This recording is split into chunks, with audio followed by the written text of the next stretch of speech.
Muito bem, então a partir de agora estamos gravando oficialmente a aula de hoje da turma de gestão de obras. Hoje é 11 de agosto e a gente está começando a aula às 7h30 sobre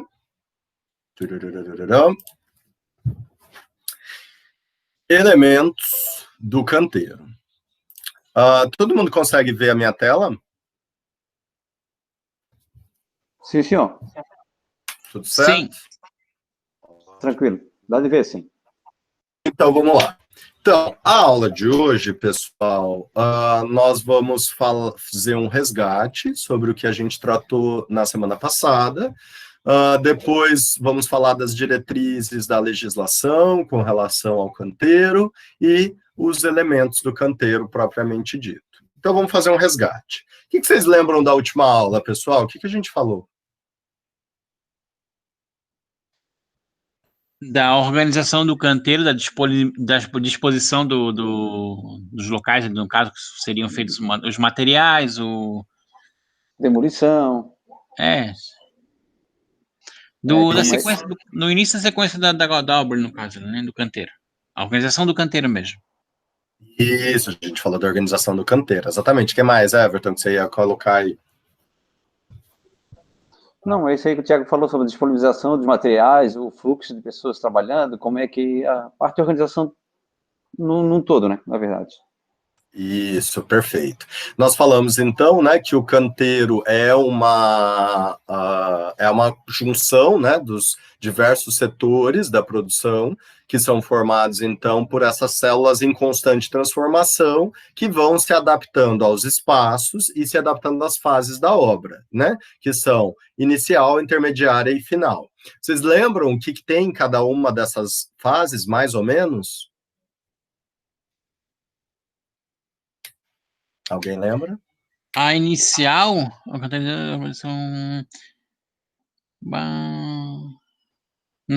é. Fala lá, Everton, também. Qualquer um, né, quiser comentar aí, fique à vontade. O Everton, lembra? Calma, professor. Inicial, creio que, se eu não me engano, ali é para quando ele vai meio que no caso dimensionar. No começo da obra. Demarcação de terreno, localização do terreno, né? Isso, a parte de limpeza do terreno. Isso. Isso aí, Bom, né? Exatamente, até a fundação. Isso. Aí depois a fase intermediária é a parte mais bruta, né? Então as alvenarias, as estruturas, coberturas, e depois a final são os acabamentos, instalações hidráulicas e elétricas. E aí a gente falou algumas questões, né, que são importantes serem consideradas, como impedir a ociosidade de equipamentos, né, que a distribuição dos espaços visa, então, minimizar, né, a movimentação de material, a entrega mais direta do material no local de trabalho. Além disso, a gente falou também, né, que é importante que as células que sejam semelhantes estejam próximas, né, e minimizar as interferências entre material e mão de obra, visando, né, garantir a maior satisfação e segurança dos trabalhadores. A partir disso, então, né, a gente passa a lembrar do que é, né, essa segurança dos trabalhadores, né, e o conforto. A partir de onde que a gente tira essas referências, né? Então, a gente vai lembrar que a principal norma que se aplica ao canteiro de obras é a NR18, né, que vai estabelecer, então, as diretrizes de ordem administrativa, de planejamento e organização, que objetivam a implementação das medidas de controle dos sistemas preventivos de segurança nos processos e nas condições no meio ambiente do trabalho da indústria da construção. Ou seja, essa norma vai falar sobre os aspectos de administração, sobre a organização dos ambientes, vai falar também sobre segurança no trabalho. Oi, Jéssica, seja bem-vinda. Então, além... Oi, seja bem-vinda. Então, a NR18, ela foi revisada, tá? A última edição dela foi publicada em fevereiro de 2020. Então, é a partir dessa legislação mais recente que foi montada a aula de hoje, tá? Então, ela diz que a organização da obra deve atender a alguns aspectos, dentre eles, vedar o ingresso de trabalhadores que não estejam resguardados pelas medidas preventivas da ANR. Então, o que isso quer dizer? Né? Que absolutamente qualquer pessoa que esteja dentro do canteiro precisa obrigatoriamente ter a sua segurança garantida, certo? Além disso, a ANR define que é obrigatório ao construtor ou a pessoa que está responsável pela obra ou a empresa comunicar, né, a Subsecretaria de Inspeção do Trabalho sobre as condições que vão ser feitas nessa obra, certo? E como que é feito isso, né? Como que é essa comunicação? Então, as empresas construtoras ou quem está à frente da obra precisa elaborar o programa de gerenciamento de riscos, tá? Que antes era chamado de PPRA e PCMAT. Na norma nova, esse nome caiu e juntou em uma coisa só, que agora é o Programa de Gerenciamento de Riscos. E qualquer obra, independente do número de trabalhadores, obrigatoriamente precisa fazer esse programa. Antes, era só com obras acima de 20 funcionários. Então, poucas pessoas faziam, né? Agora se aplica para todo mundo, tá? E aí, em obras com até 7 metros e, no máximo, 10 trabalhadores, ou seja, obras de pequeno porte, aquelas que vão estar provavelmente mais próximas da realidade, se vocês forem administrar uma equipe, né, ou alguma coisa assim, quando vocês forem construir, então, residência, né, até 70 metros, em geral, a gente tem menos funcionários mesmo. Então, nesse caso, esse programa de gerenciamento de riscos pode ser elaborado por um profissional qualificado em segurança de trabalho. Caso as obras sejam diferentes do que isso, ou seja, obras maiores, aí é obrigatório ser por um profissional legalmente habilitado. O que quer dizer isso, né, essa diferença? Então, para obras pequenas, o técnico em segurança do trabalho ou tecnólogo já pode elaborar esse PGR. Caso contrário, caso sejam obras maiores, aí é só o engenheiro do trabalho ou o médico do trabalho que precisa fazer esse documento, tá? E aí, o que tem nesse programa? Então, a primeira parte é o projeto da área de vivência do canteiro e do canteiro como um todo, né? Prevendo, então, essas frentes de trabalho que vão ter ao longo da execução da obra. Além disso, o PGR também precisa apresentar um projeto elétrico das instalações temporárias, precisa apresentar o projeto dos sistemas de prevenção, de proteção coletiva, ou seja, os sistemas também de proteção individual contra quedas, né? E os equipamentos de proteção individual. Então, da mesma forma, o PPRA também tinha isso, né? Tem que elaborar quais são os EPCs, né? Que são os equipamentos de proteção coletiva, e os que são os EPIs, relacionados, obviamente, a cada atividade e a necessidade, né, de equipamentos que possam reduzir o risco ou garantir que o risco se deixe de existir, ou, no mínimo, seja controlado, né? Então, o PGR, ele também precisa ser atualizado ao longo do desenvolvimento da obra. Então, como a gente falou na última aula, a obra vai se adaptando, né? Na etapa inicial, intermediária e final. E aí, os EPIs, as proteções coletivas, o sistema de proteção contra queda, também pode ir se alterando ao longo desse caminho também. Outra norma que a gente vai usar aqui nessa aula é a NBR 12284, que também é a NB 1367 de 91, que vai falar sobre as áreas de vivência do canteiro, né? E ela define que o canteiro é o conjunto de áreas destinada à execução e ao apoio dos trabalhadores da indústria da construção. E define em duas classificações gerais, que são as áreas operacionais e as áreas de vivência. Dentro dessas duas classificações, nós temos diversos espaços, né?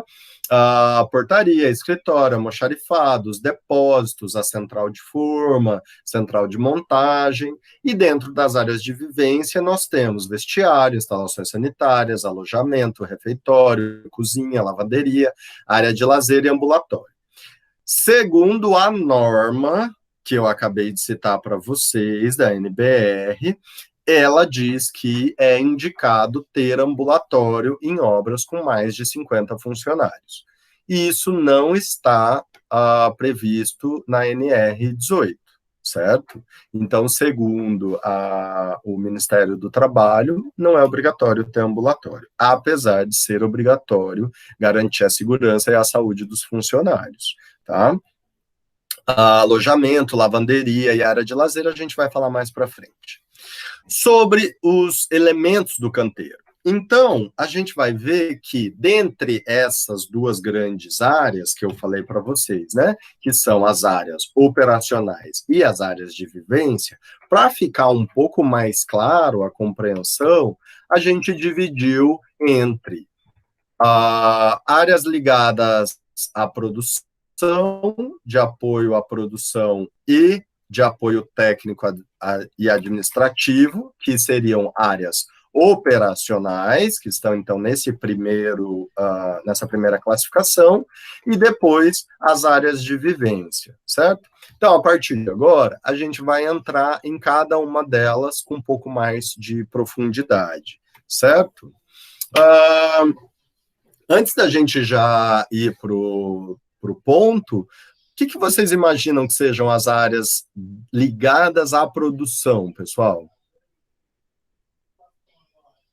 Seria aonde... Onde são montados os materiais, tipo, montada a armação, a caixaria. O que você ia falar, Everton? Seria isso aí. Seria onde é que encontra os materiais de insumos para construção. Bem, exatamente. Então, é onde a gente vai, de fato, fazer a obra. É tudo que está ligado à produção propriamente dito, tá? Então, nesse caso, nós vamos ter onde estão os materiais, por exemplo, como o Everton acabou de falar. Onde que a gente guarda, né? Então, nós separamos em algumas centrais os assuntos que a gente vai abordar. Então, a central de argamassa e concreto, se ela for produzida dentro do canteiro, precisa atender algumas especificidades, né? Então, essa central vai ser onde nós produziremos, então, essa argamassa e o concreto, e também onde a gente armazena a brita, areia, cimento e cal, certo? Dentro desses materiais, eles são divididos entre materiais perecíveis e não perecíveis, certo? Dentro dos perecíveis e especiais, nós vamos ter, então, o cimento, a cal e o gesso, certo? Que são materiais mais delicados e que não podem estar em contato, por exemplo, com a umidade ou com a chuva, certo? Então, eles precisam ter um depósito específico que seja ventilado, isento da umidade. Eles precisam ser empilhados sobre um tablado de madeira elevado do solo, tá? 30 centímetros de afastamento do solo e 30 centímetros de afastamento das paredes laterais. Isso significa ter um pallet, no mínimo, tá? De afastamento.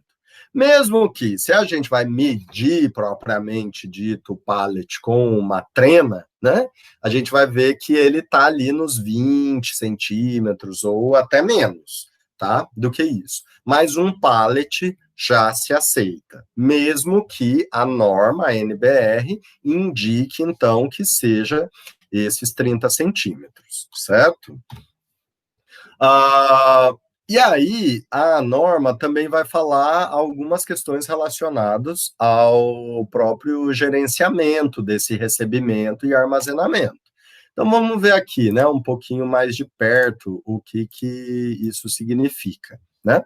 Então, primeiro aspecto aqui, pessoal, é que na hora da chegada do material, então, o interessante é que seja verificado a quantidade do material, né, que tem uma lista para a gente ver se aquilo que foi comprado, que está na nota fiscal, está realmente sendo entregue. Além disso, para ver o estado do material, se ele está em bom estado, se não tem saco rasgado, vencido, né? Se as especificações definidas pelo fabricante são corretas, né? Porque acontece muito de, às vezes, a entrega ser feita diferente. Por exemplo, na obra, inclusive aqui de casa, né? Eu comprei um revestimento X. Na hora que eu recebi, a textura dele era diferente, era da mesma linha, mas o que eu tinha comprado tinham 4 cores, e o que veio para mim era uma cor só. E aí eu tive que ir lá, pedir para trocar e tal, e enfim, isso é muito comum de acontecer, né? Então, por isso é importante fazer essa verificação do material no momento da entrega. Além disso, é importante que... Peraí, que foi para o outro slide, não era para ter ido. Bem, então, antes de empilhar o material, é importante também verificar se o engenheiro residente da obra, né, preparou um lugar adequado, né, verificar se antes, né, de botar em qualquer lugar, botar no lugar certo. Além disso, é importante que o empilhamento máximo dos sacos sejam de 15 para sacos de cal, tá? E 20 para o caso de sacos de argamassa. E 10 sacos no máximo de cimento, certo? Todos os ensacados devem ser estocados em locais cobertos, então, como foi dito antes, e o ideal é que o posicionamento deles sejam feito de uma forma que os mais velhos fiquem mais próximos da saída e os mais novos mais próximos da entrada, né, para que, então, os sacos mais antigos sejam usados primeiro. Isso é um indicativo de uma boa forma de gestão, tá? Mas não é necessariamente uma obrigação, né? Além disso, pessoal, a dosagem e a mistura devem ser feitos em locais cobertos e ventilados, de forma que não atrapalhe o movimento de outros materiais. Além disso, que estejam próximos dos equipamentos de transporte, como elevador ou grua. Então, aqui a gente tem a betoneira, né, que precisa estar em um lugar coberto, então, como foi dito antes, e aqui tem também aquilo que a gente falou na última aula bastante. Lembra que a gente discutiu, a Esther bateu bastante no ponto, né, sobre a betoneira estar longe do elevador e atravessar para um lado, atravessar para o outro. A gente teve essa discussão aqui, né? Então, de fato, o interessante é que esteja o mais próximo possível, certo? Além disso, aqui é só o que eu já tinha falado, tá? Que tem que manter 30 centímetros de afastamento do piso e 30 das paredes. Além disso, existem, então, os materiais não perecíveis. Quais são eles? Então, nós temos a pedra e a areia. Nesse caso, é importante, então, que seja previsto um espaço de contenção em 3 lados, que são essas baias que vocês estão vendo aqui na imagem, tá? O ideal, então, é que essas baias sejam cobertas com lona, no mínimo, ou algum tipo de telheiro, certo? Não é obrigatório ter a cobertura fixa, né? Mas é importante que tenha uma proteção contra a chuva para que esse material, então, não se perca com a erosão, né? Além disso, é importante que o fundo seja cimentado, tá? E que tenha inclinação para drenagem. Esses locais de armazenamento, eles precisam também estar próximo da betoneira, né, do lugar onde vai ser preparado a argamassa, se ela for preparada, então, dentro da obra, né? Além disso, é interessante que essas baias, se possível, é óbvio, estejam num local que tenha ligação com o ponto onde o caminhão vai encostar. De preferência, se o caminhão caçamba, né, do tipo basculante, possa abrir e já descarregar o material direto dentro da baia. Isso seria o perfeito, né? A gente sabe que não é possível sempre, mas seria muito bom, né? O material, então, ele não pode ter contato direto com o solo, como eu disse antes, e a altura indicada aqui dessa baia é de 1,20. Foi para o outro slide. Tudo bem. Então, aqui a altura da baia indicado é de 1,20, tá? E, além disso, as diferentes granulometrias de brita precisam ser armazenadas separadamente, né? Brita 1, brita 2 e assim por diante, cada um na sua baia, tá? A central de argamassa ou de concreto, né? É o lugar, então, onde vai ter todos esses elementos juntos, né? Então, caso tenha a betoneira e caso utilize carrinho dosador, né, é necessário fazer uma rampa de acesso para que esse carrinho possa descarregar já o material dentro da betoneira, né? Ou também é possível, às vezes, a gente ter a maceira, né, que não é muito comum em obras um pouco mais, como posso dizer, um pouco mais elaboradas, né? Mas em obras mais baratas, né? Às vezes de difícil acesso, ainda é comum, né? A utilização da maceira também, tá? Então, essa central de argamassa, ela tem que juntar todos esses usos de interesse comum. Então, tá lá, né? O lugarzinho de armazenamento, coberto, com o afastamento do piso, né? As baias, então, da areia, o próprio local da betoneira, que aqui, nesse exemplo, está equivocado, porque deveria ser coberto, né? Essa betoneira tem que ter um ponto de ligação elétrica e também tem que estar vinculado próximo do lugar aonde eu tenho abastecimento de água, tá? Que pode ser já direto na torneira, ou às vezes se usam galões, né, grandes, que se armazena essa água para poder utilizar. Beleza? Além disso, nós vamos ter, então, a outra área ligada à produção, que aí é a central de armação, tá? Que vai ser responsável, então, pelo estoque da ferragem, corte, dobra e a pré-montagem das estruturas, né? Então, aqui nessa imagem, a gente consegue ver um esqueminha, né, do que seria essa central da ferragem, ó. Então, o que a gente consegue ver aqui na imagem? Ó, lá no fundo, o aço armazenado. Aqui, né, a gente vê as diferentes bitolas também organizadas. Aqui atrás, provavelmente, é a central de dobra e corte, onde vai ter a mesa de dobra e corte, e aqui na frente já tem o material que já foi dobrado, né? Então, esses locais, né, a gente vai ver que, como as armaduras não são considerados perecíveis, elas não precisam necessariamente estar em um lugar coberto.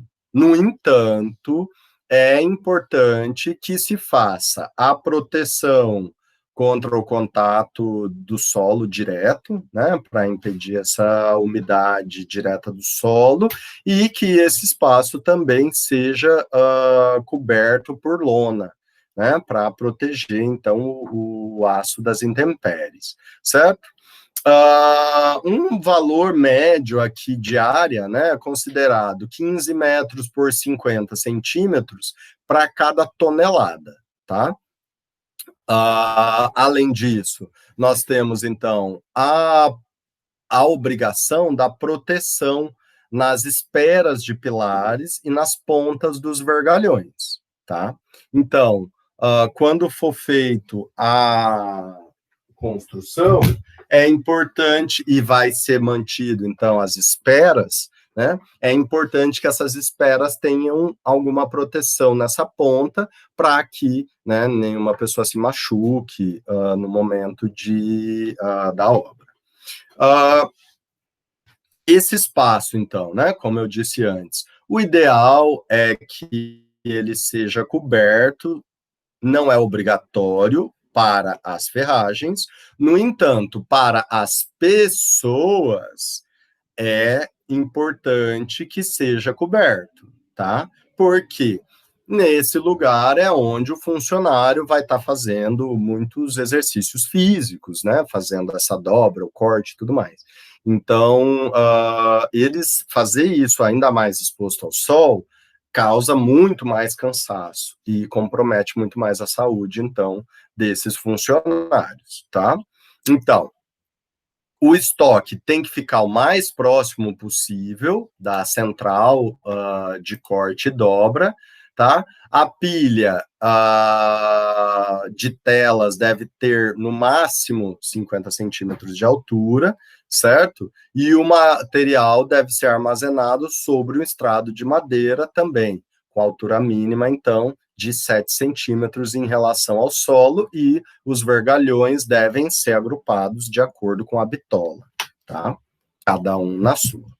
Além disso, nós temos as centrais de formas, certo? Que é onde a gente vai ter o estoque da madeira e a própria central de marcenaria, né? Que é, como vocês estão vendo aqui na imagem da direita, é onde vai ter a serra, né? Que vai ser feito para cortar esse material, tá? A madeira, ela também deve ser classificada, então, de acordo com as bitolas, certo? E a gente vai considerar, para dimensionar, mais ou menos, uma área de 6 metros de comprimento por 1 para cada metro quadrado de madeira, certo? Muito bem. Alguma dúvida até aqui, pessoal? Estão acompanhando? Tá tudo certo? Metro cúbico, né, professor? Sim, só de boas.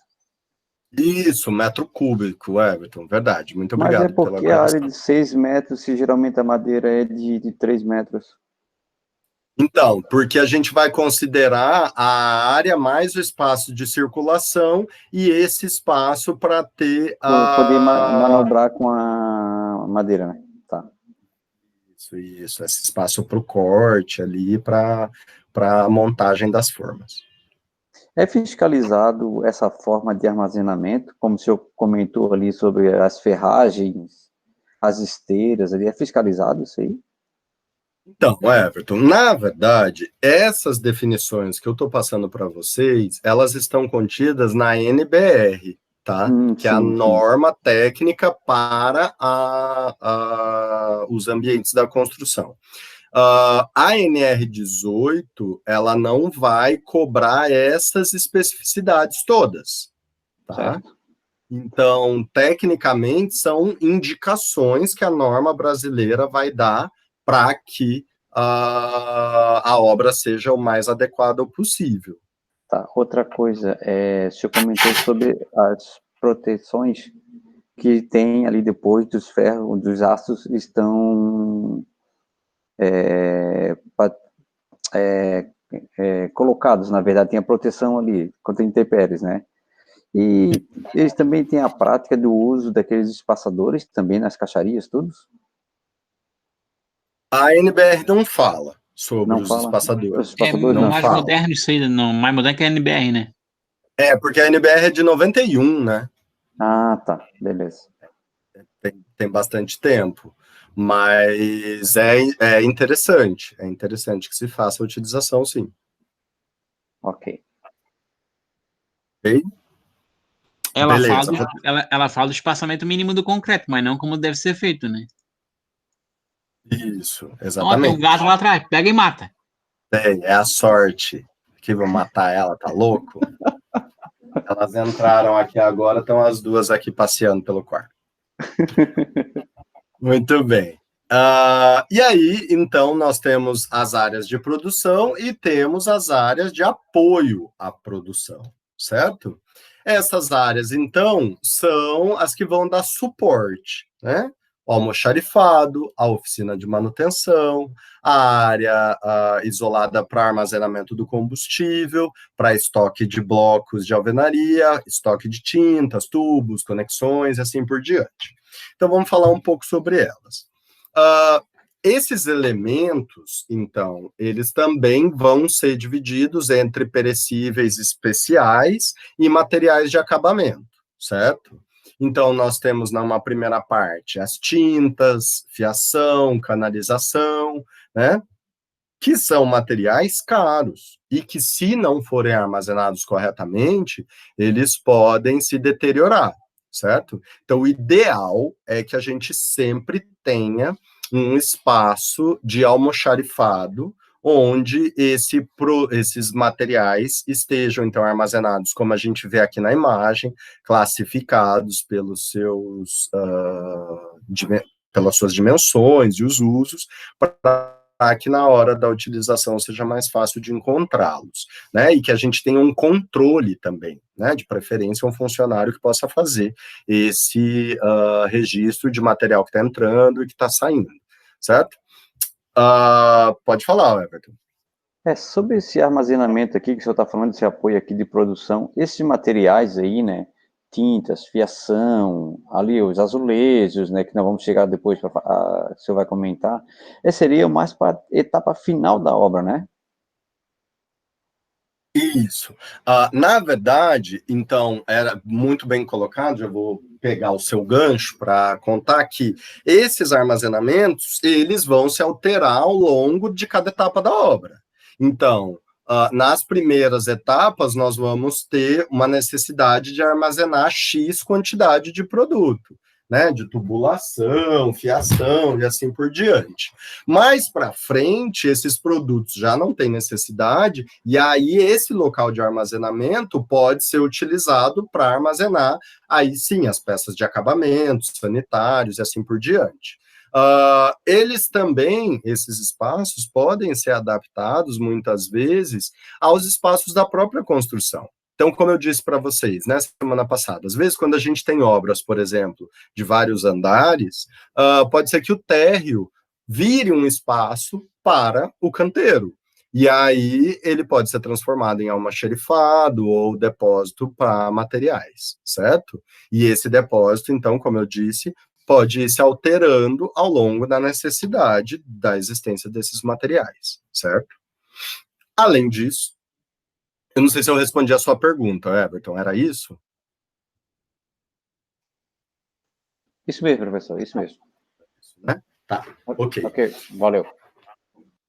Então tá, continuando, nós temos também os locais de armazenamento dos materiais não perecíveis, que são os blocos, né, ou tijolos, certo? Então, para esse tipo de material, se define que o armazenamento, o empilhamento, deve ser por meio de amarração, né, por fiadas. Então, para lá, um para cá, né, com espaçamento, para que eles se travem, certo? A área que se tem de uma média aqui, então, vai ser de 0,25 metros quadrados para 250 unidades de peças, certo? A altura, então, máxima de empilhamento indicado é 1,80, certo? Que deve ser colocado em um local limpo, nivelado, coberto, de preferência, se não der, no mínimo, com uma lona também, né? E o transporte, ele deve se dar de preferência com a utilização de gruas ou carrinho porta-pallets, né? Ele pode ser feito também com carrinho de mão, obviamente, que é mais comum, inclusive. No entanto, isso pode gerar quebra de material e também demanda mais tempo, né? Então, se demanda mais tempo, a obra acaba ficando mais cara também, certo? A gente tem que evitar isso que a gente está vendo aqui na imagem, né? O que vocês acham que aconteceu aqui, né?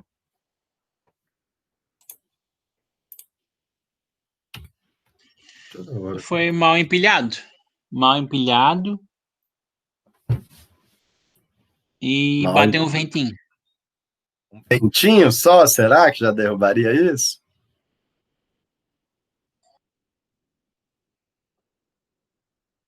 Foi mal empilhado, muito bem, Até para os mas mudinhos da sala aí, professor. tem mais alguma coisa, né, aqui que provavelmente causou esse dano. Patrícia, Pode ter sido o Tainara. solo também, professor. O solo pode ter cedido. O peso, no caso, ali fez o solo ceder. Na verdade, o que a gente consegue ver é que o piso aqui onde foi colocado não estava nivelado, né? E porque também não seria um local mais adequado para ele, professor? Ou talvez nesse momento não teria também, né?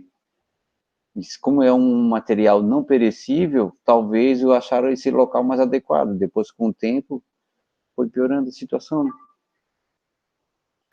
O que possivelmente pode ter acontecido, de fato, Everton, é uma grande chance, né?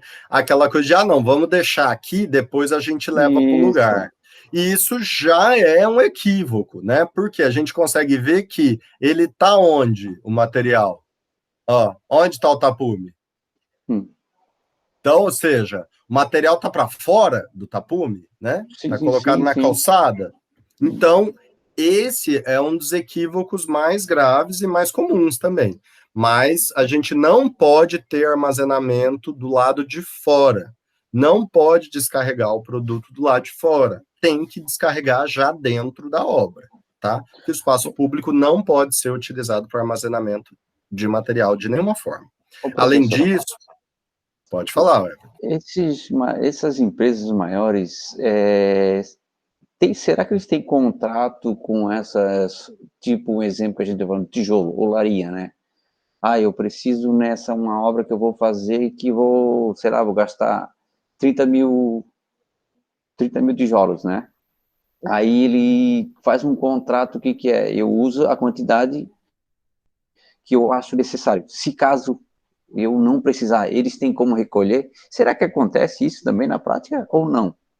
Ou geralmente eles compram e... Eu acho que acontece, cara. Depende do porte do... Sim, uma empresa grande, né, Tiago, que eu digo, né, talvez, né.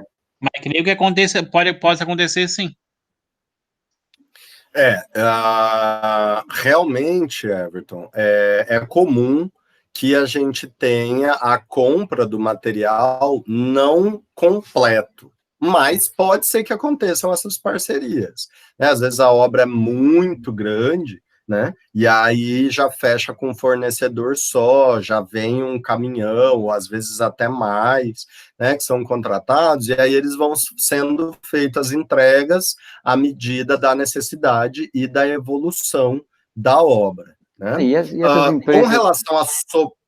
Com relação a sobrar material, depende também do tipo de obra, porque, em geral, construtoras mais sérias, né, dependendo da obra, você já tem o quantitativo antes de começar a obra.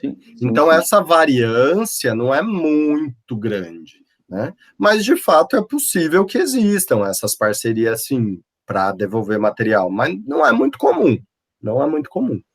Pelo menos até onde eu sei, tá? Essas empresas maiores aí geralmente tem mais do que uma obra, né? Caso for necessário, de uma remanejo para outra, né? Isso, é muito mais comum que isso aconteça. E como o senhor falou também, assim, tem o pessoal na parte de levantamento de materiais, também já tem o seu cálculo que realmente vão gastar nessa obra, né? Isso, exatamente. Quanto mais se tem essa etapa de planejamento bem elaborada, melhor vai ser para tudo. Tanto com relação à compra de material, à logística de entrega, armazenamento desses materiais. Então, de fato, o projeto bem elaborado, bem detalhado, né, dá todas as informações para que a gente possa fazer um orçamento e um quantitativo para poder planejar a obra corretamente. Beleza. Certo? Ok. Então, vamos dar seguimento aqui ao conteúdo. Então, bom, primeiro, seja bem-vindo, Cláudio, que chegou aí. Voltando, então, para a área de apoio. A entrega, ela, como eu disse agora mesmo, né? Ela tem que ser planejada com antecedência, com o máximo de antecedência possível, né? Mediante a necessidade, então, da obra, né? E aí, o armazenamento, né? Ela deve ser feita em local aberto, sem prejuízo para as peças, né? E aí, o ideal é que o transporte, então, não seja feito por carrinho, né, como eu disse antes, por carrinho de mão que gera maior quebra desse material, né, e além disso, é interessante que as peças, elas sejam estocadas o mais próximo possível do ponto de utilização. Então, às vezes, a gente tem obras de condomínios habitacionais, por exemplo, que vão ter várias torres. O ideal é que se tenha esse armazenamento espaçado, próximo dessas torres, e que se tenha um planejamento prévio para ver, olha, então, por exemplo, hoje a gente vai usar um milheiro, então, para amanhã, precisa de mais outro, então, que já seja movimentado esse milheiro para próximo do lugar antes da necessidade aparecer, né? E blocos diferentes não devem ser colocados na mesma pilha, né? Para evitar, então, a troca de material durante a execução e o próprio desequilíbrio desse conjunto, né? Que pode acontecer devido a essas diferenças de tamanhos. Além disso, aqui, eu disponibilizei para vocês, então, uma planilha com um quantitativo médio, tá? Isso não é necessariamente o que vai acontecer, mas quando vocês forem planejar o canteiro de obras, vocês vão saber mais ou menos, então, 200 sacos de cimento ocupa que tamanho, né? Que espaço que precisa ter. Então, pilhas com os 10 sacos podem ocupar ali uns 8,4 metros quadrados, né? 200 sacos de cal, com as pilhas que podem ser, daí no caso, 15 sacos, 4,8 metros quadrados. E aí, assim por diante, vocês vão ter aqui mais ou menos, né, a área em metro quadrado relacionado, então, aos quantitativos de materiais. É importante avaliar se dá para usar o subsolo para armazenar materiais. Como eu disse para vocês antes, à medida do desenvolvimento da obra, os espaços que já foram executados podem ser utilizados, né? Então, por exemplo, o armazenamento de material perecível ou mesmo não perecível, às vezes pode ser no subsolo, sim, tá? E aí, obviamente, que se esse for o caso, é importante daí estudar essas alternativas de deslocamento, né, que podem ser através de aberturas da laje, e aí tem que já prever, né, os pedaços da laje que não vão ser cobertos, que não vão ser fechados, para que possa garantir essa circulação, né, prever, então, rampas, escadas para esse deslocamento, né, e às vezes a própria utilização do desnível pode auxiliar nesse ponto, certo? Alguma coisa até aqui sobre o apoio à produção que vocês querem colocar? Alguma dúvida? A princípio, da minha parte, não. Não, professor, tudo tranquilo. Beleza. Então, dando seguimentos, vamos às áreas de apoio técnico e administrativo, tá? Nesse caso, quais são as salas que a gente tem? sala do engenheiro, sala do técnico ou do mestre, escritório, de segurança do trabalho, recepção, controle de entrada, sala de topógrafo, que são vários possíveis espaços de ter ou não ter. Depende do tamanho da obra, certo? Muitas vezes você precisa ter no mínimo uma sala de administração, certo? Que vai ser essa sala onde vai ter os projetos, os documentos, é onde o responsável, né, que pode ser o técnico, pode ser um engenheiro, vai ficar, certo? Sobre essas salas, não existe muita definição, né? Além das que estão contidas na ANR relativa às condições de conforto, tá? Que aí se aplica a qualquer outro espaço administrativo, certo? Então, nesses casos, é muito comum também a utilização, às vezes, de containers, como esses que vocês estão vendo aqui na imagem. Diversas áreas, inclusive, de apoio podem ser encontrados já em formato de container, tá? É bastante comum, inclusive, isso na indústria da construção civil, porque como esses espaços, eles vão ser sempre semelhantes, né, para todas as obras, então a utilização do container possibilita esse reaproveitamento do espaço e a movimentação também dele para os canteiros futuros, né? Então, além dessas áreas, nós temos as áreas de vivência, que aí são definidas, então, né, pela NR18, de forma que elas devem ser projetadas para oferecer as condições mínimas de segurança, conforto e privacidade dos funcionários, certo? E elas devem ser sempre mantidas em perfeito estado de conservação, higiene e limpeza, certo? Então, as áreas de vivência são aquelas que são direcionadas para os funcionários, exclusivamente, certo? Elas não estão relacionadas à produção, elas estão relacionadas a todos os outros momentos que não são os de produção, certo? Então, a NR18 vai definir que é obrigatório, tá? Que tenha instalação de sanitário, vestiário, local de refeição e, caso tenha funcionários que precisem, alojamento. Porque, às vezes, a obra acontece em um local muito distante, às vezes as construtoras têm equipes que são de cidades diferentes, então vai lá, contrata as pessoas, por exemplo, lá no interior e traz para executar aqui ou para executar em outras cidades. Então, nesses casos, são necessários prever o alojamento, que pode ser dentro ou fora do canteiro, tá? Isso pode variar.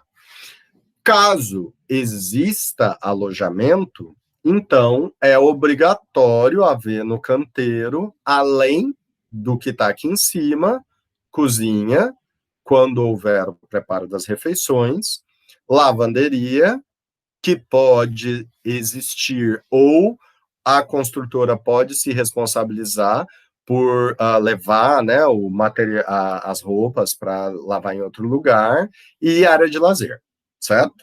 Então, a partir disso, vamos ver um pouquinho mais sobre cada um deles. Então, vamos começar pelas instalações sanitárias. Cláudio, o pessoal da Palhoça normalmente prefere ficar em alojamento quando só ali um pedaço, quando as obras são em Floripa. É um pouco longe, né? Dá professor, um tempinho. tem como deletar o Cláudio aí dessa aula, não? Deleta, pelo amor de Deus. Chega atrasado e já chega sacaneando, né? Já chega provocando, aí não dá, né? É verdade. Bom, sobre as instalações sanitárias, então, a NR 1367 vai falar sobre as especificações dessas instalações sanitárias, certo? Então, ela vai dizer que é obrigatório ter porta de acesso, né, que impeça o devassamento, né, mantendo, então, o resguardo conveniente de quem está usando o banheiro, propriamente dito, que tenham paredes resistentes e laváveis, sendo que pode ser previsto, sim, a madeira, né, na execução da instalação sanitária. Os pisos devem ser impermeáveis, laváveis e antiderrapante, com ventilação e iluminação adequada, pé direito mínimo de 2,50 ou do que for previsto no Código de Obras, e deve ser independente de homens e mulheres, caso seja necessário, né? A gente sabe que a indústria da construção civil é um espaço bastante machista, né? Então, ocupado, na sua grande maioria, por homens, mas existem, sim, diversas mulheres, inclusive as mulheres que estão aqui, né, agora na sala com a gente, e que vão ocupar esses espaços dentro da indústria da construção civil. Então, para mim, a ideia é que já é obrigatório considerar que tenha banheiro feminino e masculino sempre. Mas a NR diz que é quando precisar, né? Além disso, nós vamos ver que as instalações sanitárias não podem ter ligação nenhuma com os espaços de refeição, certo? Então, a porta do banheiro não pode abrir para o refeitório, ela pode estar no corredor. Para a Tainara pode ser pé direito de 1 metro? Não é assim, não. Não é assim, não. Pé direito tem que ser igual para todo mundo. Bom, além disso, a NR também vai, NR18, também vai falar sobre a distância, então, desses sanitários, né? Então, ó, ele deve estar em um espaço de deslocamento menor que 150 metros do posto de trabalho. Então, às vezes, o canteiro de obra é muito grande, é muito maior do que 150 metros, certo? Então, aí é necessário ter banheiros espaçados. Além disso, a norma vai definir os quantitativos. Isso aqui é bastante importante, pessoal, que vocês entendam, tá? Então, lavatório, vaso sanitário e mictório se configura como um conjunto, tá? Que vai ser calculado, então, 1 para cada 20 trabalhadores, certo? A NR agora, de 2020, também fala que se aceita o banheiro químico, desde que a higienização seja diária. Tá? Falava sobre a utilização de banheiros químicos, tá? Além disso, é possível que seja previsto chuveiro também. No caso de ter chuveiro, aí é 1 para cada 10, certo? Então, no caso de 100 funcionários, a gente precisaria de quantos chuveiros, pessoal? 10, né? Exatamente, é isso mesmo. E no caso de 100 funcionários... Na parte só 2. Oi? Na palhoça é só 2 chuveiros só, tá bom. Não, a NR se aplica para todas as cidades, tá? Sem Ó o preconceito. rolo, ó o rolo. E se fosse esse mesmo quantidade de funcionários, 100 funcionários, quantos conjuntos de lavatório, vaso sanitário e mictório? 5. Perfeito. É exatamente isso. Muito bem. Então, além disso, a ANR, então, não a 18, a NBR, vai definir as configurações dessas instalações, certo? Então, ela vai dizer que para o lavatório, pode ser individual ou coletivo, como esses que vocês estão vendo na imagem, tá? Ela pode ser do tipo calha, se considera, né, um afastamento de 60 centímetros, então, entre as torneiras. Pode parar, todo mundo. Cláudio, se você puder fechar seu microfone, por favor. Os lavatórios, eles devem ter ligação com a rede de esgoto, né, ou com fossa séptica, tá?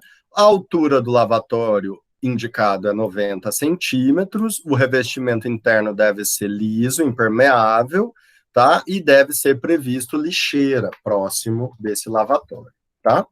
Para os mictórios, a ANR vai falar, então, que ele também pode ser individual ou do tipo calha, como esse que a gente está vendo, e a gente considera um mictório a cada 60 centímetros, tá? A altura do mictório é 50 centímetros, deve ser conectado com descarga, que pode ser manual ou automática, tanto faz. O revestimento interno também tem que ser liso, impermeável e lavável, né? Além disso, deve ser ligado, então, à rede de esgoto ou fossa séptica, e é isso aí.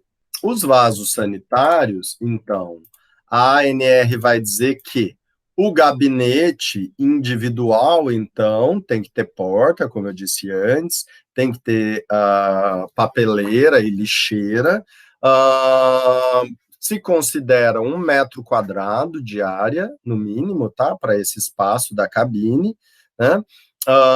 Pode ser utilizado, então, peças com interposição de sifão hidráulico, tem que estar conectado à rede de esgoto, certo? Tem que ter a descarga, que pode ser por válvula automática ou pode ser por caixa de descarga, né? O local tem que ter porta com trinco, certo? E a divisória, altura mínima de 1,80. Professor. Pois não. Teve uma obra no norte da ilha que eu vi que era com patente, pode ser, não? Com patente? O senhor conhece patente, não? O senhor nunca viu? Explica melhor, que pode ser que eu conheça por outro nome. Mentira, você foi na Palhoça, vai dizer que foi na ilha, isso aí, foi na Palhoça, isso aí é patente. No norte da ilha, o Thiago sabe o que é patente. Olha, patente, olha, a obra tem que ser muito da porca para ter uma patente, hein? Pelo amor de Deus. O Thiago conhece, professor, como é que é? Eu não conheço. Fala aí, Thiago, como é que é, Thiago? A patente, você não sabe o que é uma patente, professor? Ué, para mim é o vaso sanitário, mas não, pelo jeito não é. Patente, professor, antigamente eles chamavam, quando a pessoa não tinha banheiro em casa, eles faziam uma casinha e botavam embaixo, em cima de um buraco. Aquele buraco era fossa. A hora que enchesse, eles mudavam a casinha de lugar, cavavam o buraco e tapavam aquele e assim ia. Lá no travessão, isso era uma patente antigamente. Lá no travessão, no norte da ilha, parece que tinha uma obra assim. Entendi. Não pode. Então, agora eu entendi a pergunta. Não pode patente. Mas essa casinha aí é antiga mesmo, hein? É uma obra ruim, hein? Não tem mais, né? Agora não tem mais, Cláudia. Não tem mesmo. Não a tem última mais que eu vi que eu me lembro foi na casa da minha bisavó. E faz uns 20 e poucos anos já. As obras do norte da ilha são tudo invasão, né? E são tudo proibida, por isso que não tem, assim, essa norma, né? Se eles exigirem a norma, eles não fazem nada lá no norte da ilha, né, professor? O pior é que é verdade, o norte da ilha é meio louco, né? Ir para as artes inglesas ali. Na Palhoça também, porque se eles exigirem a norma, eles são mandados embora na base da bala. Só vê o nível das pessoas que moram lá no norte da ilha, né, professor? Você já sabe, já vê como é que é, né, as coisas lá. Se tu diz, eu não tô dizendo nada. É verdade, Rio Vermelho é primeiro mundo mesmo. Desde o primeiro mundo tá igual. Pega, Não, tô brincando, Rio Vermelho é maravilhoso. Porra. Até abriu o microfone para falar, né? Mas até o senhor tirando onda do Rio Vermelho não dá, né? Pena que a sala tá vazia. Tô brincando, eu adoro o Rio Vermelho, acho lindo lá. Mentira! Gosto bastante. É verdade, eu gosto sim. E a sala vazia, eu mas morei... tá sendo gravado, hein? Quando eu cheguei aqui, Quando eu cheguei aqui, eu fui morar na Barra da Lagoa, então o Rio Vermelho era pertinho, tava sempre ali. Quanto que não vem um homem desse, né? Tem um cenário toda hora e foi morar na Barra da Lagoa. Ah, velho. Mas faz tempo já, Thiago, faz tempo. Quando eu cheguei. Vamos voltar. Então, continuando sobre as instalações sanitárias, nós temos, então, os espaços dos chuveiros, certo? E aí, segundo a NBR também, é necessário ter um espaço, então, de 2,10 metros de altura das divisórias e mínimo de 80 centímetros quadrados para as áreas das duchas. É possível a gente prever, então, o chuveiro de metal ou de plástico, tá? Além disso,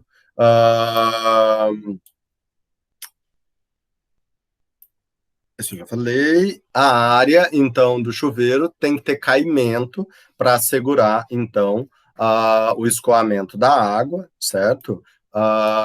Que vai também direto para a rede de esgoto. O revestimento do piso, ele tem que ser antiderrapante, provido de estrado de madeira, né, que obviamente não pode ter lascas, nem pregos, nem grampos, né, que possam ferir o utilizador, certo? E para cada chuveiro deve ter também a saboneteira e o cabide para toalha, tá? Além disso, é necessário prever o espaço do vestiário, tá? O vestiário, gente, é obrigatório para todas as obras. Por quê? É nesse espaço onde o funcionário vai chegar com a sua roupa do trabalho, sua roupa, né, pessoal, e vai botar o uniforme, vai se paramentar. Caso ele não use o uniforme, no mínimo, ele vai colocar o seu EPI, ou a sua roupa, que no geral, pelo menos, é comum ter, né, a roupa da obra, o sapato da obra, né, e aí o cara vem de carro, vem de ônibus com a sua roupa diferente, né?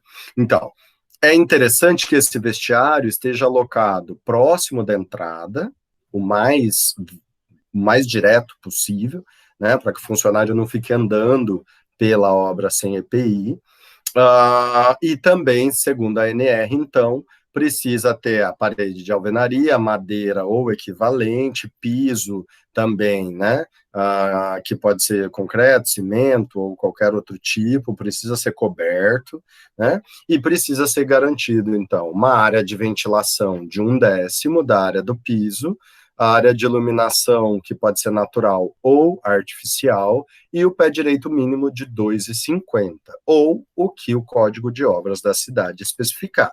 Às vezes, o Código de Obras da cidade pode ser mais restritivo do que isso. Então, além disso, no vestiário, é importante ter mobiliário adequado para todos os funcionários. Então, tem que ter armário individual para todo mundo. Esse armário tem que ter cadeado, né? Tem que ter a possibilidade de fechar para garantir, então, a segurança dos pertences do funcionário. Além disso, precisam ter bancos em número adequado para todos os funcionários, certo? E aí vai se considerar 30 centímetros para cada funcionário, né? E como eu disse antes, tem que estar o mais próximo possível da entrada, o mais próximo de ligação com a entrada ou com os alojamentos, e também não pode ter conexão com o refeitório, certo? Sobre os alojamentos, então, como eu disse antes, dependendo da obra, às vezes ela é longe, ou às vezes traz funcionários de outras regiões, e aí, caso tenham funcionários que precisem ser alojados, é obrigatório ter o alojamento, né? Que pode estar dentro da obra ou pode ser fora. é muito comum também que, às vezes, a construtora alugue, né, uma kitnet ou uma casa por perto e bota os funcionários lá, tá? Se ela acontecer dentro da obra, o alojamento, é proibido ser no subsolo. Não pode de jeito nenhum, tá? Dentro do alojamento, então, é necessário prever também o mobiliário, que vai ser o armário. Ele pode ser duplo ou pode ser individual. Se ele for duplo, ele vai ser um pouco maior, né, com 1,20 de largura. Se for individual, 80 centímetros já se aceita. Dentro desse alojamento, tem algumas especificidades que precisam ser consideradas, tá, pessoal? Então, vamos ver aqui algumas delas. Primeiro, é possível ter cama ou beliche. Não é autorizado triliche. Não é autorizado ter 3 camas empilhadas e nem mais do que isso, certo? Esse espaço, então, no caso de ter uma beliche, o espaço entre a cama e o teto não pode ser menor do que 1,20, certo? E a cama superior tem que ter proteção lateral e tem que ter escada de acesso, certo? Como a gente está vendo aqui na imagem. Além disso, a dimensão mínima da cama é de 80 por 1,90, a distância entre os equipados de 5 centímetros, a espessura do colchão é mínima de 10 centímetros, com 26 de densidade, tá? E elas têm que ter lençol, fronha, travesseiro e todas as condições de higiene necessárias para o funcionário poder dormir, né? Além disso, esse ambiente, ele deve ter área mínima de 3 metros quadrados por módulo, que aí vai considerar a cama e o armário, mais a área de circulação, certo? Então, para cada cama ou beliche, 3 metros quadrados, certo? Que é bem pequeno, se a gente vai considerar aí, né?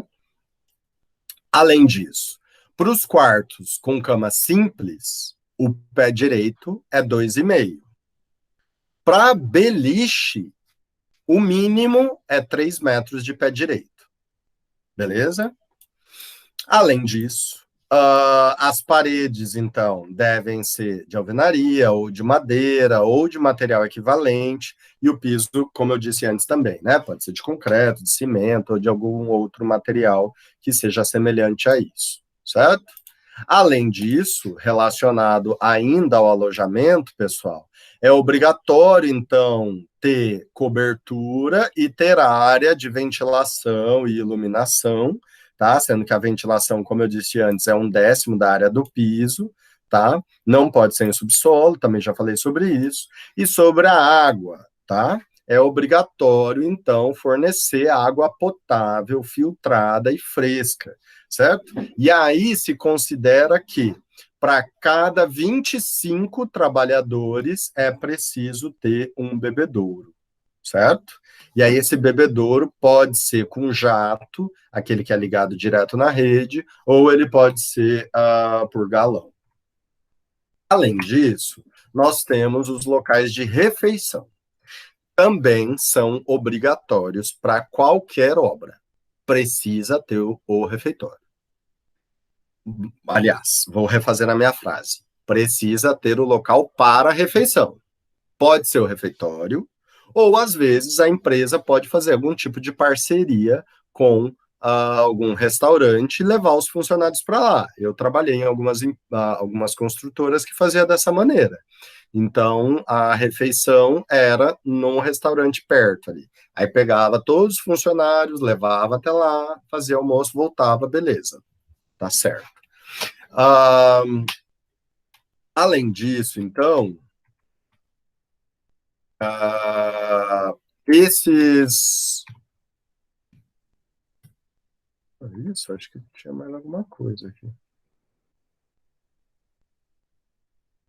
Tô dando um pau aqui, não tá querendo passar esse slide. Espera aí que eu vou ter que dar um pause aqui e voltar, porque tem material aqui que eu preciso falar e eu não sei o porquê ele não está querendo me mostrar. Beleza, agora sim. Agora sim, muito bem. Então, nesse local de refeição, precisa ter, né, a parede, que permite o isolamento durante as refeições, piso de concreto cimentado também, precisa ser um espaço coberto, tá, que tenha ventilação natural e artificial, com pé direito mínimo de 2,80, certo? Ou aquilo que a legislação definir, certo? E precisa garantir a capacidade de atendimento de todos os funcionários. Os móveis dentro do espaço de refeição são os assentos, mesa, que precisa ter tampo liso e lavável, lavatório, para que as pessoas possam higienizar as mãos antes de se alimentar, e um depósito para os detritos e para os resíduos, né? Precisa ter um lixo com tampa, tá? O local desse espaço, então, também não pode ser no subsolo, de jeito nenhum, tá? E, como eu disse antes, não pode ter comunicação com as instalações sanitárias. Aqui tem um esqueminha que a gente vê os espaços, então, de alimentação, onde vocês vão ter aqui, né, as informações relacionadas à imagem, né, que eu já tinha dito antes. Então, precisa ter espaço de ventilação, tá, e cobertura, precisa ter mesa adequada, com tampo, com parede, precisa ter, então, um espaço para os resíduos, né, com lixeira, com tampa, tá, e a empresa tem que fornecer água filtrada, tá? E é proibido o uso de copos coletivos, certo? Tem que ser individual, tá? E é obrigatório existir um local exclusivo para o aquecimento de refeição, tá? Para quem prefere marmita. E o local deve dispor de equipamento adequado, seguro para o aquecimento. Notem, independente se tem ou se não tem a distribuição de marmita, se o cara pode ir almoçar num restaurante ou qualquer coisa assim, qualquer obra precisa obrigatoriamente ter o espaço para aquecer a marmita e o equipamento para aquecer a marmita. Porque o funcionário pode não querer comer em outro lugar, ele pode querer trazer a comida dele de casa. Então, é obrigatório que qualquer obra tenha um espaço e um equipamento para aquecer, tá? O fornecimento de água potável deve ser garantido de forma que do posto de trabalho até o bebedouro haja um deslocamento inferior, então, a 100 metros, tá? Não pode ser mais do que 100 metros, para a pessoa poder ir tomar uma água, certo? E 15 metros em altura, né, de desenvolvimento. Então, caso sejam vários pavimentos, precisa ter bebedouro nos pavimentos também, tá? Então, sobre o espaço de alimentação também, como eu disse antes, precisa ter o espaço de lavatório para a pessoa poder lavar a mão, o pé direito mínimo é 2,80 e a capacidade tem que ser adequada para todos os funcionários. Caso não tenha espaço para todo mundo, o refeitório é pequeno, aí tem que organizar em escalas, tá? Uma coisa que é muito importante falar, tá, pessoal, é que é proibido isso aqui, ó. O que é isso aqui que vocês estão vendo? Famosa quentinha, né? A Marmitex, comer apoiado perto dos tijolos.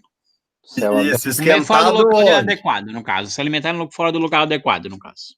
Isso, né? E não só a questão de se alimentar fora do local adequado, ele também não pode ser colocado a essa condição de esquentar a marmita num fogareiro, né? Que é também comum, a gente já com certeza deve ter visto isso em algumas obras, se vocês, né, viram obras aí pela vida ao longo, né? Mas isso é proibido, tá? Pela ANR.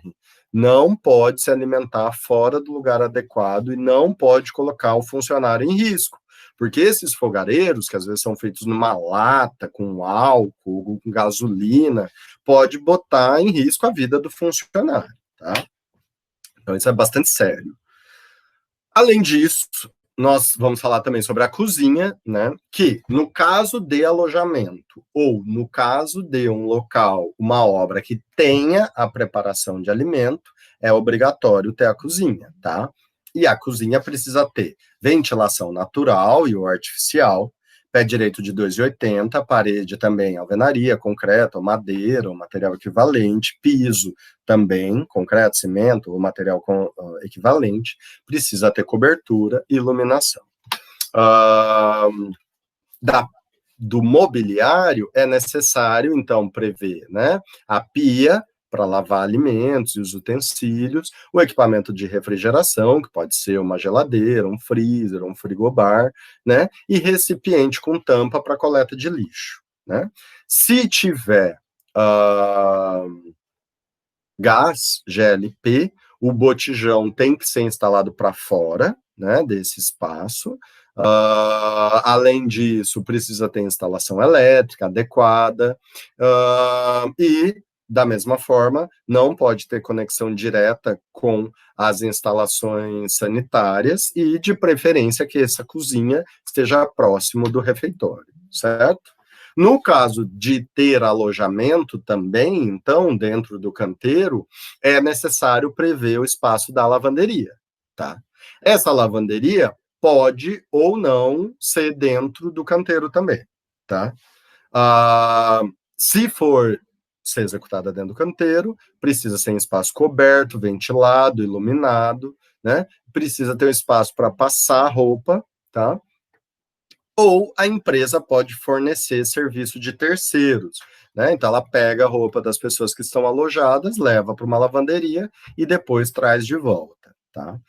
Caso a lavanderia seja feita no canteiro, é importante que o tanque, né, que seja individual ou coletivo, seja adequado à quantidade de funcionários que tem no canteiro, tá? Então, no caso de ter vários funcionários, né, é importante que tomar cuidado para não misturar a roupa dos funcionários, que pode gerar conflitos, né? Além disso, é importante prever uma tábua para passar roupa de no mínimo 1 metro de extensão, tá?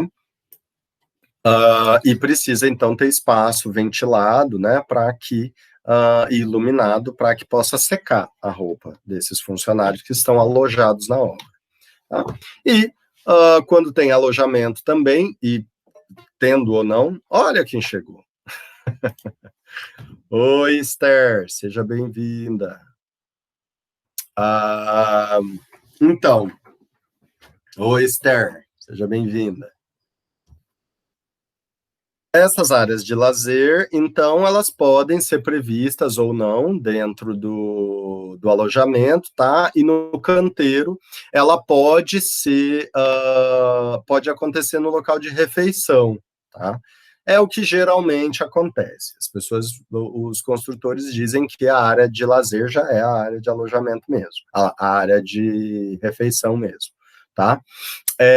Mas, dependendo das empresas, às vezes é possível prever um espaço para descanso, né, para o funcionário poder tirar aquela sonequinha depois do almoço, né, em geral, quando tem alojamento, então isso funciona para as duas coisas, né, ou também, né, quando o canteiro de obras é maior, prever espaço para poder jogar bola, né, com tabela de basquete, ou trave de futebol, ou rede de vôlei, né? Além disso, também, né, a previsão, às vezes, de espaços de entretenimento, né, como lugar com televisão, mesa de bilhar, pebolim, mesa de tênis, xadrez, enfim, todos esses elementos que podem ajudar, né, o funcionário a descansar no seu momento de lazer.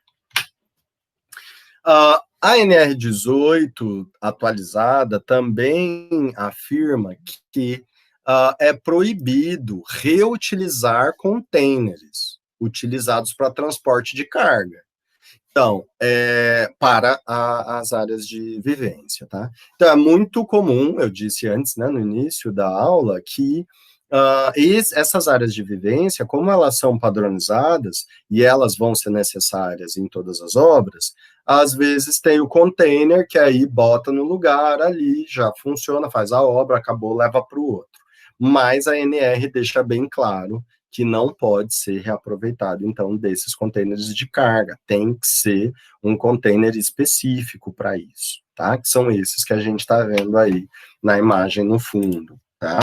E aí, além disso, a ANR também vai dizer que, com relação à limpeza de todos esses espaços, é obrigatório, né, que todo canteiro seja organizado, limpo, desimpedido, né? Notadamente nas vias de circulação, nas passagens e nas escadarias. Tá?